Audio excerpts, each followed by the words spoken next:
they were kidnapped by their neighbor, and then he just disappeared. When I was in first grade, I lived with my older brother, his wife, and their one daughter, who was younger than me. Me and my niece were getting off the bus. We lived in a trailer park at the time. Well, my sister-in-law wasn't there to pick us up, and a parent has to be there in order for us to be let off the bus. It was a big rule. There was this older, probably late 30s, early 40s man who had a son a couple years older than me that also rode the same bus and obviously lived in the same trailer park. He told the bus driver my sister-in-law was running late and said we could get off and stay at his house until she came and got us. Well, for whatever reason, the bus driver listened.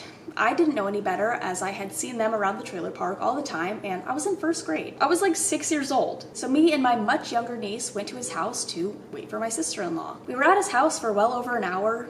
I don't remember a lot as I was very young, but I do remember him and his son having a very weird vibe as soon as we got inside. They both started walking around in just their boxers, and I remember WWE wrestling being on the TV. Me and my niece were just sitting in the living room eating cereal. After I don't know how long, my sister-in-law finally shows up, banging on the door, immediately grabs us and starts crying, yelling at the old guy, and then took us home. I know it doesn't sound super scary or bad, but at that young of an age, it was definitely weird and scary, and I will never forget about it. After that day, we never saw the old guy or his son. I hate the use of, was it not his son? We never saw him or his son ever again.